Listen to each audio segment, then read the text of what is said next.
قل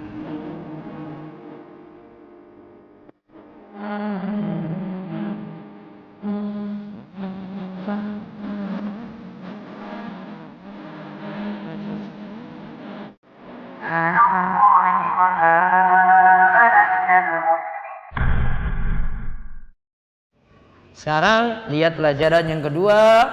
Kita kemarin telah lihat tokoh dan kabilah itu didakwai oleh Nabi Shallallahu Alaihi Wasallam. Ada yang diterima dakwahnya, dakwah beliau ada yang diterima. Ada yang menolak mentah-mentah dakwah Nabi kita Muhammad Shallallahu Alaihi Wasallam. Kemarin yang sampai masuk Islam Suwaid bin Somin, Tufail bin Umar Ad-Dausi, ada beberapa kabilah juga. Namun ada juga yang nolak. Nah dari sini ada pelajaran penting lagi, ada ke-8, ke-9, ke-10. Ini bisa kita gali lagi sisanya ya, terus dibaca. Pelajaran Sirah Nabawiyah. Pelajaran dari dakwah kepada tokoh dan beberapa kabilah, serial ketiga. Pelajaran ke-8. Abu Lahab yang selalu menguntit Rasulullah Shallallahu Alaihi Wasallam, dan setiap kali beliau berkata, Abu Lahab selalu mengingatkan para kabilah untuk tidak menerima ajakannya. Namun Rasulullah Shallallahu Alaihi Wasallam tidak mempedulikannya, tidak mendebatnya dan tidak menyanggahnya. Beliau tetap saja menawarkan dakwahnya kepada para kabilah dengan tidak menggubris apa yang dilakukan Abu Lahab. Hal ini barangkali adalah untuk menyepelekannya, karena ia tidak pantas untuk ditanggapi. Waktu yang dimiliki Nabi Shallallahu Alaihi Wasallam untuk mendakwai para kabilah lebih berharga dari sekedar menanggapi penyebar kebatilan. Namun bukan berarti ini adalah metodologi yang sudah baku dalam menghadapi setiap individu seperti ini. Kadang dalam situasi dan kondisi yang lain perlu menanggapi dan menyanggahnya. Seperti ketika beliau menghadapi sebagian tuntunan-tuntunan orang-orang kafir. Situasi yang tengah dihadapi Rasul Shallallahu Alaihi Wasallam pada saat itu memang tidak perlu menanggapi. Kondisi dan situasi seperti ini dapat dinilai langsung oleh aktivis dakwah sesuai kemaslahatan yang diperlukan. Kalau memang masalahnya Anda tidak perlu menanggapi, maka tidak usah ditanggapi. Akan tetapi kalau kemaslahatan yang diperlukan tanggapan, maka harus ditanggapi. Nah di sini ini diajarkan oleh Nabi SAW. Abu Lahab itu biasanya cari masalah dengan Nabi. Abu Lahab. Nama aslinya siapa? Abdul Uzza. Uzza itu nama berhala. Afara'aitumul Lata wal Uzza wa Manata salisatal ukhra. Tahukah engkau itu berhala? Ada situ Lata, Uzza, Manat. Abu Lahab nama aslinya tadi Abdul Uzza. Penghambaan kepada berhala. Ya, kalau orang dulu itu biasa. Namun ketika syariat Islam datang, penghambaan pakai kata Abdul itu hanya boleh diikuti dengan nama Allah saja. Maka yang ada dengan Abdullah, Abdul plus lafaz jalalah Allah, atau Abdurrahman, Abdul plus nama Allah Ar-Rahman. Abdul plus Al-Aziz jadi Abdul Aziz. Abdul plus Malik jadi Abdul Malik. Cuma bentuk penghambaan kayak gitu. Jadi ada Asmaul Husna atau nama Allah itu di belakang. Terus istrinya Abu Lahab, wa mra'atuhu hammalatal hatab fi jidiha hablum mim masad. Istrinya Abu Lahab namanya itu Ummu Jamil Awra. Dia adalah saudara perempuan dari Abu Sufyan. Ummu Jamil dalam ayat tadi, ayat keempat surat Al-Lahab tadi, disebutkan wa mra'atu hammalatal hatab.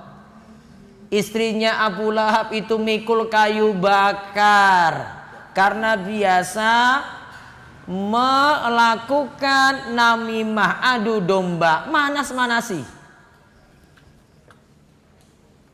Jadi ada yang pokoknya dengan Nabi SAW pokoknya dipanas-panasi sampai orang itu benci pada Nabi SAW. Melakukan apa tadi? Namimah. Dia ngompor-ngompori. Akhirnya orang bertambah benci dengan Nabi kita Muhammad sallallahu alaihi wasallam. Atau dalam tafsiran yang lainnya, Ummu Jamil ini biasanya dukung suaminya. Suaminya sudah rusak, didukung lagi oleh Ummu Jamil.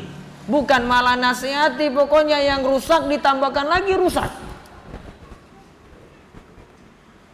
Makanya dikatakan selanjutnya, fi jidiha hablum mim masad. Di lehernya ini diikatkan sabut dari api neraka. Ini ibarat dulu Ummu Jamil punya perhiasan, Bapak Ibu-ibu. Perhiasan ini dia gunakan pokoknya kalau itu untuk tujuan mencelakai Nabi, dia pakai perhiasan tadi, pokoknya Nabi pokoknya celaka aja. Dan ini tanda wanita itu biasanya pakai perhiasan kalung. Betul nggak ibu-ibu? Mbok jujur wae ta? Betul nggak?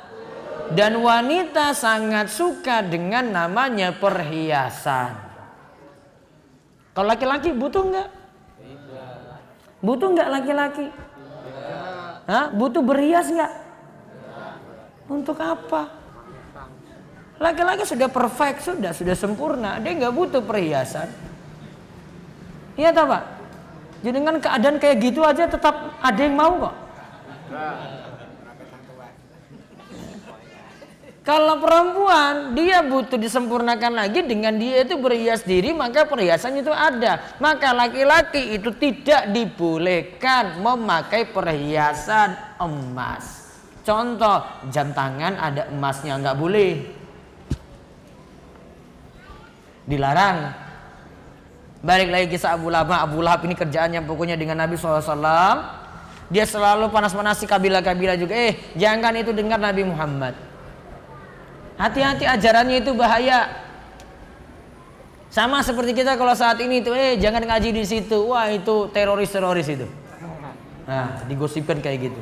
Pokoknya digosipkan jelek saja. Ada saja gelaran. Zaman kita juga sama juga. Nah di sini Abu Lahab panas-panasi, namun bagaimana sikap Nabi SAW?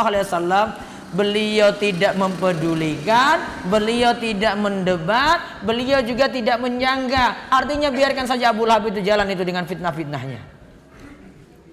Maka tidak selamanya kita membahas atau menanggapi yang namanya komentar-komentar orang.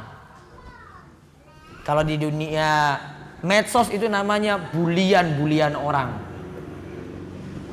Itu nggak perlu ditanggapi. Tadi alasannya di sini itu cuma habiskan waktu aja.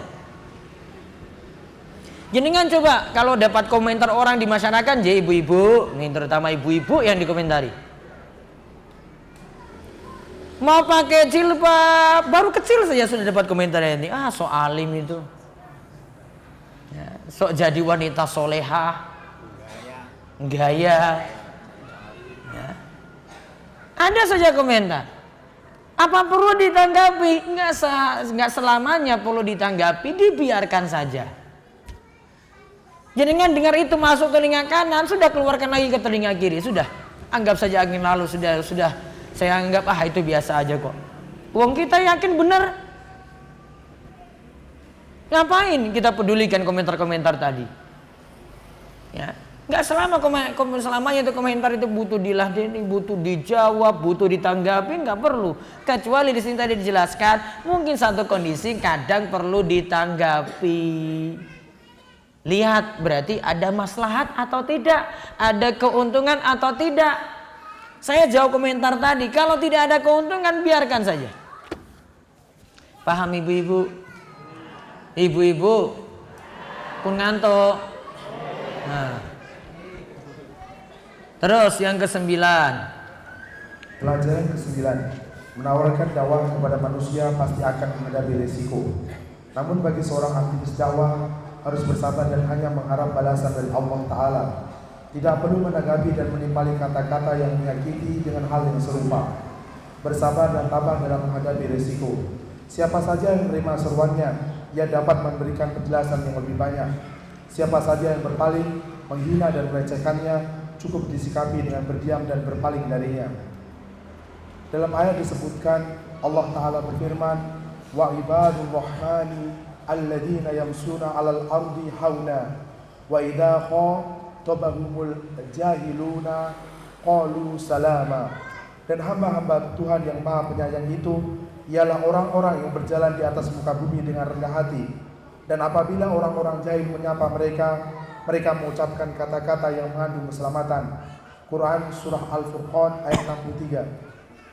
Dalam ayat di atas diajarkan dua sifat, yaitu tawaddu dan lemah lembut. Kata Ibnu Katsir rahimahullah, adapun mereka berjalan tidak sifat dengan sifat angkuh dan sombong. Yang dimaksud berjalan dengan keadaan haunan menurut Mujahid adalah berjalan dengan penuh kewibawaan dan keterangan, sebagaimana disebutkan dalam Zadul Masir kayak Ibnul Jauzi. Al-Hasan Al-Basri rahimahullah berkata, mereka ibadur rahman tidak menjahili, berbuat nakal pada orang lain. Jika dijahili, mereka malah balasnya dengan sikap lemah lembut. Nah, lihat, menawarkan dakwah, kita dakwai orang lain itu pasti ada resikonya. Ini EYD-nya itu risiko, pakai ri, bukan resiko. EYD Indonesia itu selalu berubah-berubah. Itulah bahasa kita itu, gak ada yang baku. Nanti kalau pertimbangan lagi berubah lagi. Dulu pakai resiko, sekarang risiko. Nah, pasti ada risikonya saja. Bagi seorang aktivis, dia hanya berharap pahala dari Allah. Dia dakwah, dia cuma mengharap pahala dari Allah. Asalnya tidak perlu nanggapi, jawab yang sering nyakiti dia itu nggak perlu. Namanya saja sudah jadi apa? Resiko di situ. Yang mau terima kalau didakwahi, yo alhamdulillah. Yang nggak mau terima, ya sudah. Kalau mau dipaksa juga, dakwah itu bukan paksaan, nggak boleh. Coba lihat di sini diajarkan sikap dalam surat Al-Furqan ayat 63 menceritakan tentang ibadur rahman. Wa ibadur rahman, dan hamba ar-rahman, hamba Allah. Yang dimaksudkan dengan ibadur rahman sini adalah orang beriman. Wa ibadur rahmanil ladzina yamshuna 'alal ardi hauna. Dan ibadur rahman, mereka itu berjalan di atas bumi haunan, dengan rendah hati, alias tawadhu, enggak sombong. Wa idza khatabahumul jahiluna qalu salama. Jika ada orang jahil, orang bodoh, enggak punya ilmu, menyapa mereka, mungkin bisa jadi dengan kata-kata kasar, mereka balasnya dengan ucapan lemah lembut, doakan keselamatan. Dalam ayat di atas lihat, diajarkan dua sifat. Tawadhu, satu, rendah hati. Yang kedua, lemah lembut. Lihat tafsirannya dari Ibnu Katsir. Adapun mereka berjalan tidak dengan sifat angkuh dan sombong, berarti tawadhu.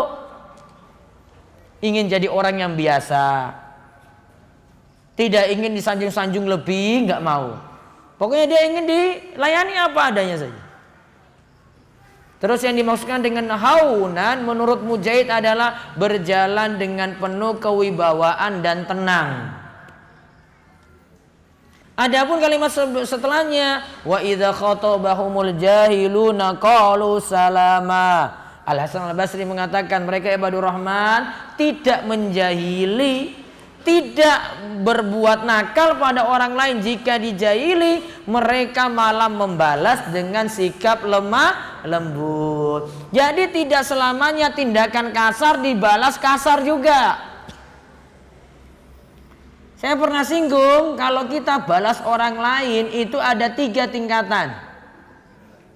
Masih ingat nggak? Balas orang lain alias balas dendam itu ada 3 tingkatan. Yang belum paham dicatat, biar jadi nggak jadi pendendam terus. Tingkatan balas dendam ada 3. Yang pertama, kejelekan dibalas dengan yang lebih jelek. Kejelekan dibalas dengan yang lebih jelek. Ini namanya orang zalim. Disebut orang apa? Zalim. Terus yang kedua, kejelekan dibalas dengan kejelekan yang semisal. Apa bahasanya? Sama. Ini istilahnya adalah orangnya disebut muhsin. Disebut apa? Muhsin. Tadi ya jelek, oh kok salah. Muqtasid, bukan muhsin, ganti kalimatnya. Muqtasid. Jelek dibalas yang sama juga dengan jelek. Orangnya disebut apa tadi? Muqtasid. Terus yang ketiga, kejelekan dibalas dengan kebaikan. Orangnya disebut muhsin. Disebut apa? Muhsin. Lihat tingkatannya tadi, yang pertama apa? Jelek dibalas apa? Dengan kejelekan yang lebih parah. Orangnya disebut apa? Zalim. Terus yang kedua, kejelekan dibalas apa? Kejelekan yang semisal. Orangnya disebut apa? Muqtasid. Terus yang ketiga, kejelekan dibalas apa? Kebaikan. Orangnya disebut apa? Muhsin. Mana yang lebih bagus? Muhsin. Baru yang kedua apa? Muqtasid. Zolim tidak masuk baik. Mana yang paling berat dilakukan? Muhsin. Itu bukan lagi dia mau memaafkan, dia balas dengan yang lebih baik. Maaf sudah selesai, saya balas lagi dengan yang lebih baik. Berat. Muhsin itu paling berat, makanya nanti pahalanya makin besar. Maka jadilah orang yang muhsin, itu lebih utama daripada muqtasid, dan jangan sampai jadi orang yang zalim. Terus yang ke-10 terakhir. Pelajaran ke-10, penawaran dakwah kepada para kabilah yang datang ke Mekah dari berbagai wilayah menunjukkan dakwah yang bersifat internasional. Hal ini merupakan bukti yang jelas bahwa Rasul SAW diutus kepada seluruh manusia. Sebagaimana disebutkan dalam ayat, Allah Ta'ala berfirman, Qul ya ayuhan nasu inni rasulullah ilaikum jami'a alladhi lahu mulkus samawati wal ard la ilaha illa huwa yuhyi wa yumit fa'aminu billahi wa rusulihi nabiyyil ummiyil ladhina yu'minu billah Ummiyil ladhi yu'minu billahi wa kalimatihi wattabi'uhu la'allakum tahtadun. Katakanlah, hai manusia, sesungguhnya aku adalah utusan Allah kepadamu semua, yaitu Allah yang mempunyai kerajaan langit dan bumi. Tidak ada Tuhan yang berhak disembah selain Dia, yang menghidupkan dan mematikan. Maka berimanlah kamu kepada Allah dan Rasulnya, Nabi yang ummi yang beriman kepada Allah dan kepada kalimat-kalimatnya, kitab-kitabnya, dan ikutilah dia supaya kamu mendapatkan petunjuk. Quran Surah Al-A'raf ayat 158. Lihat Al-A'raf 158 menunjukkan pada kalimat ini Rasulullah ilaikum jami'a. Aku ini utusan Allah kepadamu semua. Berarti untuk orang Arab maupun non-Arab. Karena dikatakan jami'ah. Jami'ah menunjukkan makna umum. Sehingga semuanya harus kena dakwah Nabi SAW. Terus juga dalam ayat disebutkan. Allah Ta'ala berfirman, wa ma arsalnaka illa rahmatan lil alamin. Dan tiadalah kami mengutus kamu melainkan untuk menjadi rahmat bagi semesta alam. Quran surah Al-Anbiya ayat 107. Nah, Al-Anbiya ayat 107 juga disebutkan wa ma arsalnaka illa rahmatan lil alamin. Tidaklah kami mengutus kamu wahai Muhammad kecuali jadi rahmat untuk seluruh alam.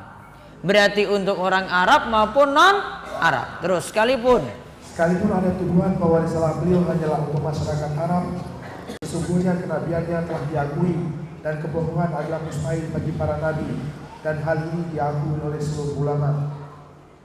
Nah, jadi demikian. Yang kalimat terakhir menunjukkan kalau syariat Nabi SAW itu berlaku untuk semuanya. Karena ketika dikisahkan tentang dakwah beliau pada kabilah-kabilah yang luar-luar pada datang. Bukan hanya dari Arab saja, yang luar Arab juga pada datang untuk beriman pada Nabi kita Muhammad Sallallahu Alaihi Wasallam. Saya bacanya repot, belum selesai. Gak usah. Ya, sudah dianggap selesai. Baik, itu saja yang kita bahas. Insyaallah pada pertemuan berikutnya kita masuk Baiat Aqobah pertama. Maksud nama masalah Baiat Aqobah pertama.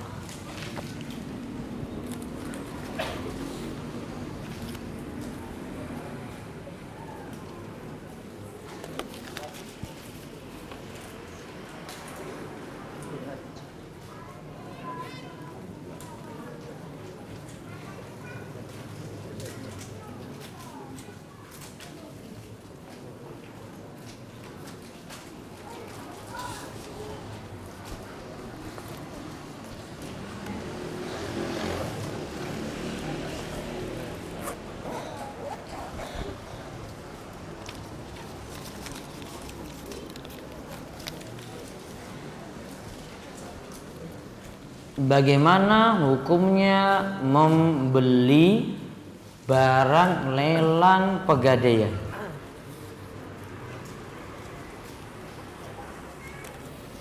Kalau barang yang ada itu hasil dari utang yang tidak bisa dilunasi, lantas barang tersebut ditarik, maka ini termasuk penzoliman. Terus yang kedua, barang tadi kalau orang sudah beli dengan cara berutang, saya nanya, barang saya beli dengan cara utang, sudah jadi milik saya apa belum? Belum utang. Kok bisa? Masih ada kesaksian utang kok.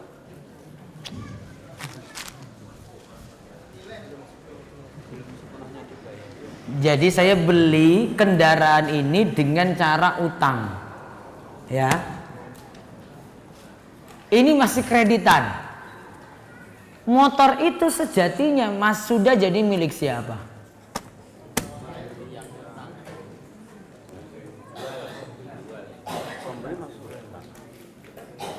Iya, dia masih punya utang. Motor tadi sudah jadi milik dia belum? Kok bisa belum itu bagaimana? Kan saya janji lunasi. Ada kata hutang itu. Saya boleh make nggak? Boleh. Nah, itu boleh make. Berarti sudah dimiliki belum? Sudah. Orang beli sesuatu dengan cara utang, dengan cara nyicil, dengan cara kredit, barang itu sudah jadi milik dia. Itu aturan kayak gitu. Contoh, dalam masalah akad nikah, mahar itu boleh tidak tunai. Paham? Mahar itu nggak selamanya harus tunai loh. Saya nikahkan putri saya gini terus dengan seperangkat alat sholat, maaf, masih utang, enggak masalah. Sekarang ini masih utang, ini maharnya ya. Ini suami istri, jadi sah nggak suami istri? Sah. Itu tadi sah. Bisa dipakai nggak? Bisa. Jangan kamu bilang mas ini belum lunas jadi nggak boleh pakai dulu. Kepiye toh? Sudah sah tadi. Cuma apanya yang masalah tadi? Maharnya. Belum apa? Belum lunas. Itu saja. Sama dengan motor ya. Saya beli motor nih, masih nyicil. Motor milik siapa? Saya yang beli. Sehingga kalau itu ditarik karena utang tidak lunas, zolim. Oh. Bapak ibu terlalu banyak ini sih di sini. Aduh. Terlalu banyak cicilan, jadi banyak pikirannya itu ke situ. Saya lagi bahas masalah hukum ini biar jenengan tahu. Barang itu jadi milik jenengan loh itu. Dia narik, itu narik dengan paksa, motor jenengan diambil. Resikonya dari sistem dari sistem utang piutang dikembalikan dengan yang semisal. Ini tunggu nyicil kembali. Kalau misalnya dia tidak bisa kembalikan, resikonya beri tambahan waktu dong. Namun biasanya nggak mau, malah dikasih apa? Denda tambahan, iya kan? Ya. Jenengan sudah masuk ke sistem, jadi jenengan pikirannya kayak gitu terus. Ini saya mau kasih tahu yang jujur sebenarnya kayak gimana, biar tahu sistem syariat gitu loh. Jenengan sudah terbiasa dengan sistem kayak gitu, jadi saya terangkan kayak gini. Oh, saya nggak biasa saja kok. Jadi misalnya ada toko. Setiap barang di toko itu nggak semuanya dibayar cash loh. Iya kan? Ada yang barang itu baru masuk itu titip, alias apa? Saya ngutang, kalau ini nanti saya bayar. Ngutang kan? Barang tadi boleh saya jual nggak? Boleh. Sudah jadi miliknya. Cuma resikonya dia harus bayar. Jadi paham ini? Nah, maka sistem pegadaian saya ceritakan ya. Maka sistem pegadaian itu yang benar, seandainya terjadi keterlambatan, ya sudah resikonya uangnya diberikan tenggang waktu, tambah waktu lagi. Namun kan pegadaian yang jenengan alami tidak seperti ini, resiko lagi. Paham ini? Saya lagi jelaskan yang syar'inya loh ini. Yang syar'inya itu kalau memang telat nggak bisa bayar, ini memang orang nggak mampu, berikan waktu. Fanaziratun ila maisarah. Berilah tenggang waktu ketika orang itu tidak mampu. Ini jenengan nggak ketemukan di Wonosari, ini nggak temukan kayak begini yang saya sebutin, ini nggak mungkin. Namun yang aslinya itu kayak gini loh hukumnya. Paham? Ya. Jadi jenengan sudah masuk sistem yang salah. Terus ngikut terus dengan sistem yang salah ini, jadi nggak akan pernah paham mana sistem yang benar. Sudah. Nah sekarang berarti kalau barang itu dijual oleh pegadaian dari barang rampasan tadi, nggak boleh dibeli karena tindakan zolim. Kalau jenengan beli berarti dukung dalam kezoliman. Itu jawaban singkat saya. Ya, kecuali bukan masalah ini. Kecuali kalau itu bukan rampasan namun benar. Ini harta ini diambil atau ini jadi gadaian ini dijual dikarenakan untuk nyaur utang. Beda. Dia gadainya apa? Tanah sekian. Utangnya sekian. Nah, tanahnya terpaksa dijual. Nah, kamu beli tanah ini nggak masalah. Tanahnya ini bukan karena bentuk penzoliman, bukan. Karena tanah ini dijual untuk nutup apa? Utang. Boleh dibeli nggak? Boleh. Sama ada motornya jadi gadaian misalnya. Ya, motornya ditahan di situ. Terus motor ini, utang ini belum lunas. Maka pihak pegadaian suruh motor ini dijual untuk nutup apa? Utang. Ini boleh. Yang tidak boleh tadi diambil paksa. Bentuknya adalah kezoliman. Aduh, salahnya tadi di awal tuh saya terangkan kayak gini, jadi pikirannya tuh bebannya berat sekali itu, jadi dengan banyak pikiran nanti. Saya takut nanti malam nggak bisa tidur nih gara-gara mikir ini.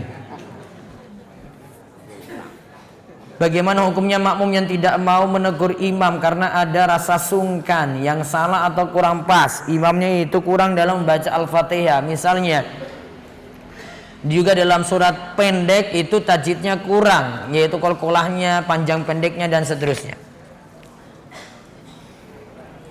Tergantung, perlu dilihat surat Al-Fatihah saja yang penting dilihat. Al-Fatihah ini salah fatal atau tidak? Kalau tasdidnya kurang, itu salah namanya. Karena menghilangkan huruf. Ya. Adapun kalau cuma penyebutannya huruf sebenarnya sudah mendekati namun kurang sempurna, itu bisa jadi dimaafkan. Namun kalau dari sisi tasdidnya hilang, harusnya iyyaka na'budu, dia tidak baca iyyaka namun iyyaka na'budu. Tasdid hilang, satu huruf hilang, sudah berubah makna. Maka tidak boleh dijadikan imam, tidak boleh diikuti.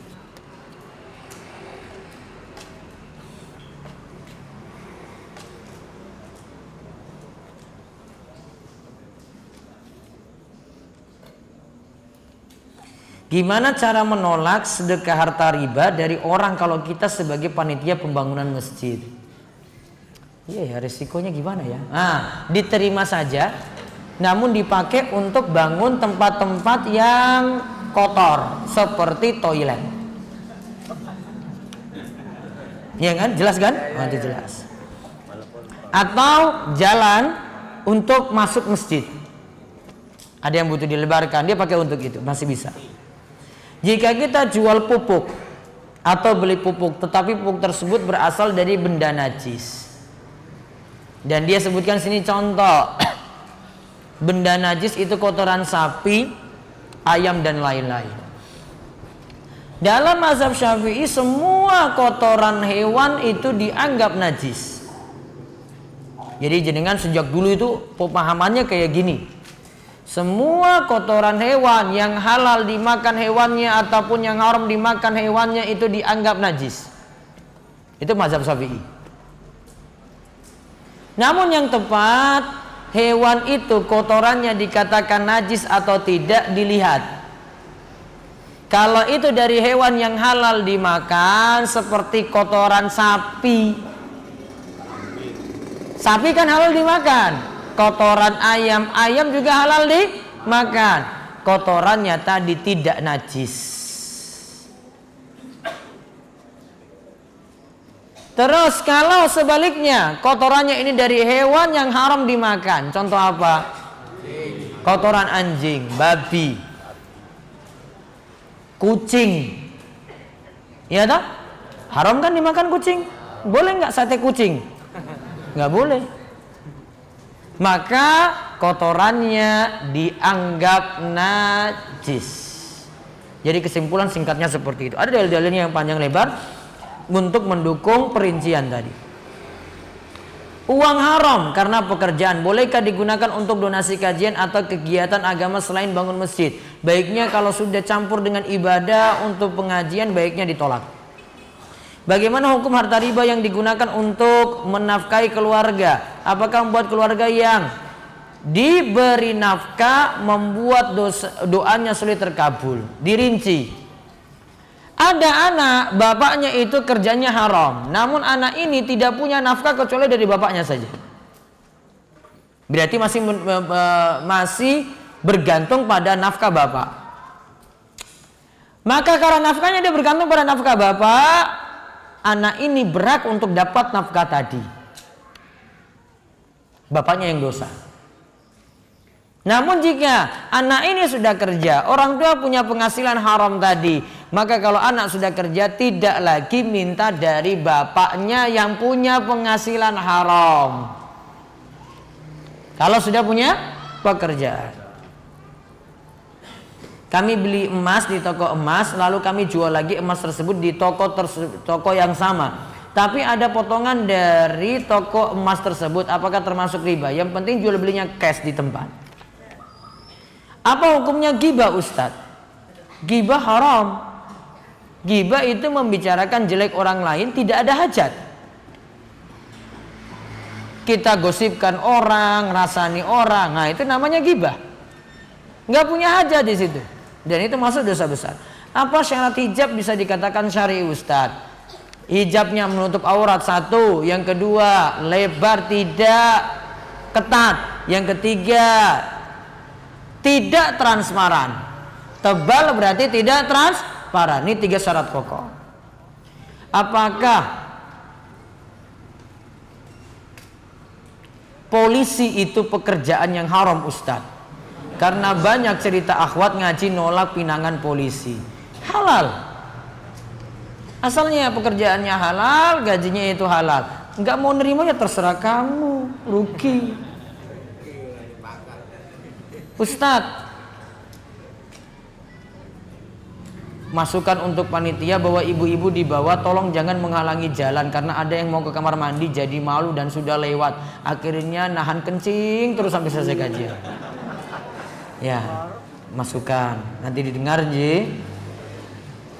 Bunga yang didapat dari tabungan di bank baiknya untuk membersihkan harta atau tabungan dari bunga tersebut dikeluarkan setiap bulan atau menunggu 1 tahun lagi. Beberapa bulan baru dikeluarkan. Bisa setiap bulan, bisa 1 tahun. Kalau saya sendiri prakteknya itu 1 tahun. Sekalian dengan zakat. Ya, zakat dikeluarkan dari simpanan tadi, kemudian bunga tadi dihitung-hitung aja tiap bulan itu dapat berapa. Kemudian dikeluarkan, tidak dipakai pribadi. Jika kita ingin berkurban 1 kambing untuk semua keluarga, tapi dari pihak masjid tidak bisa menerima harus 1 kambing untuk 1 orang, solusinya gimana, Ustaz? Takmir masjid kaki orang paham ini. Masa mau larang-larang orang?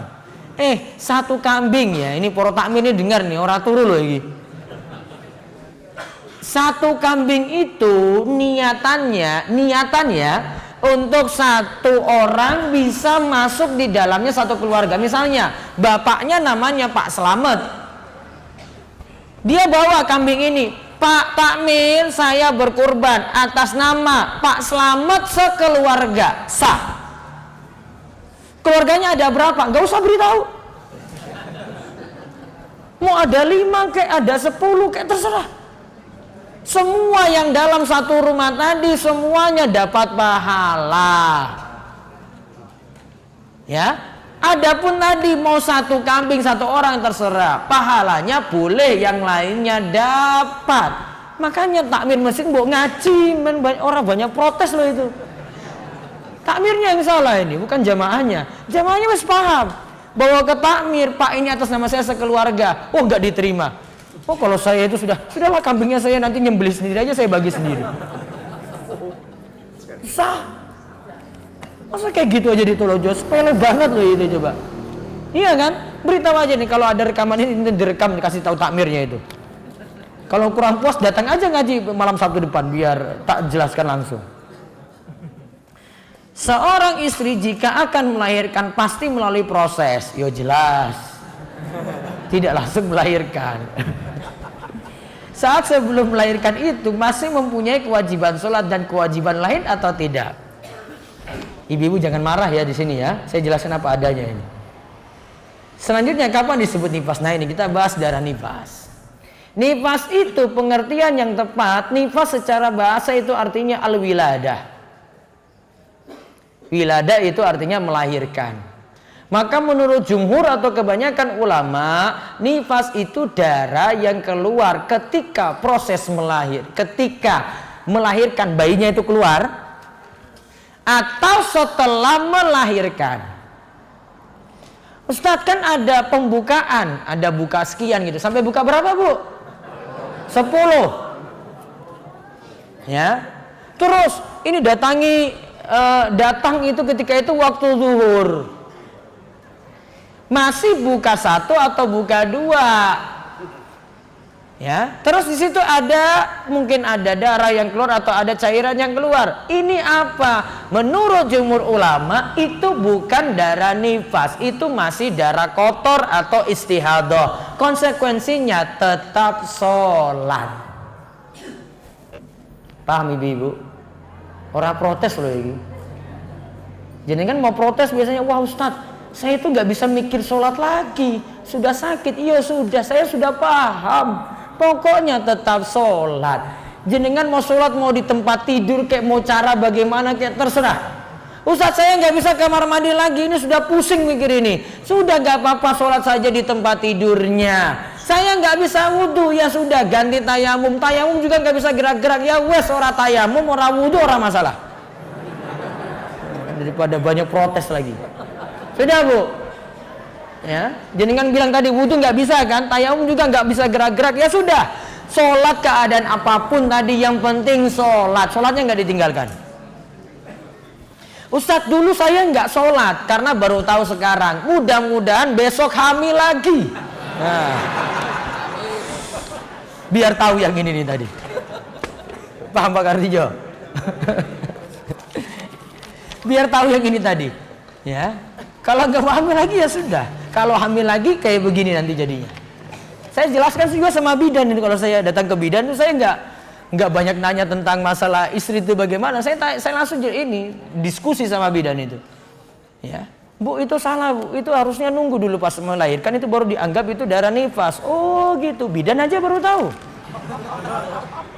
Ya. Karena beberapa dia kasih keputusan kurang tepat. Saya bilang, Bu, ini kayak gini. Ya. Ini sudah tahu.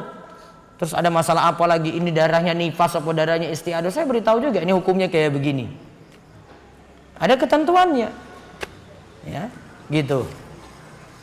Bagaimana maksud tentang larangan menjual barang dengan dua harga? Nih, dua harga. Kalau yang tidak masalah, saya jelaskan dulu yang tidak masalah.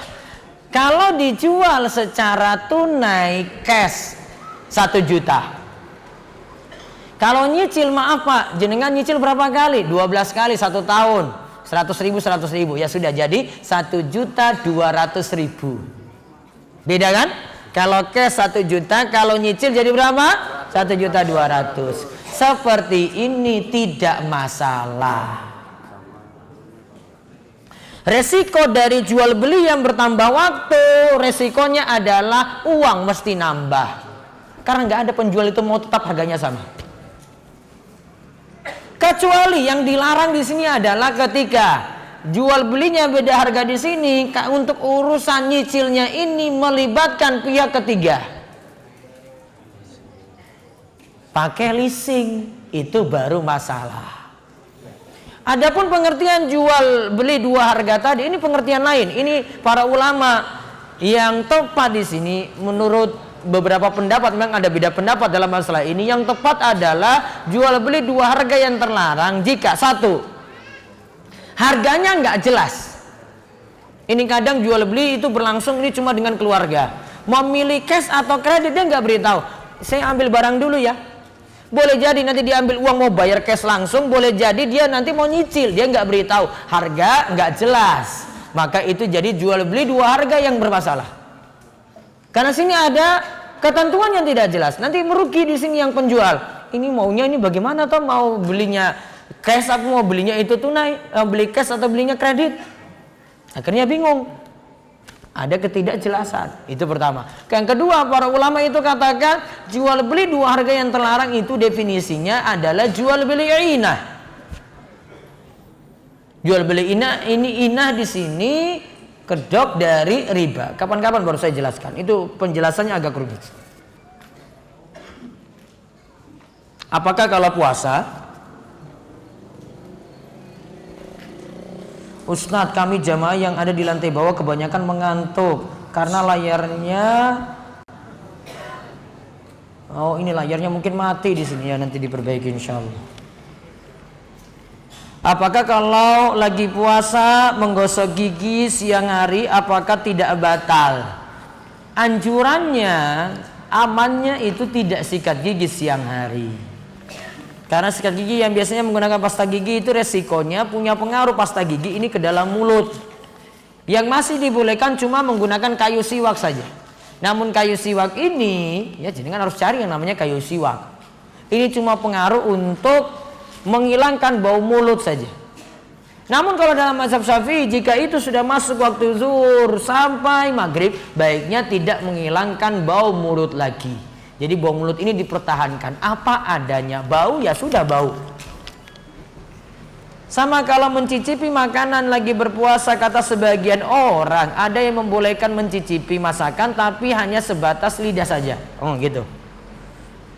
terus dimuntahkan lagi, asal tidak masuk. Iya, boleh mencicipi namun tidak ditelan, ya, dilepeh lagi atau dimuntahkan lagi. Saya bingung gimana solusinya, ibuku di kampung, saya dan suami dan anak-anak di perantauan. Tapi ibu minta diurus sama saya. Apakah saya harus meninggalkan suami sama anak-anak terus merawat ibu? Sedangkan suami kerja, anak-anak sekolah di perantauan, manakah yang harus diutamakan? Manut pada suami.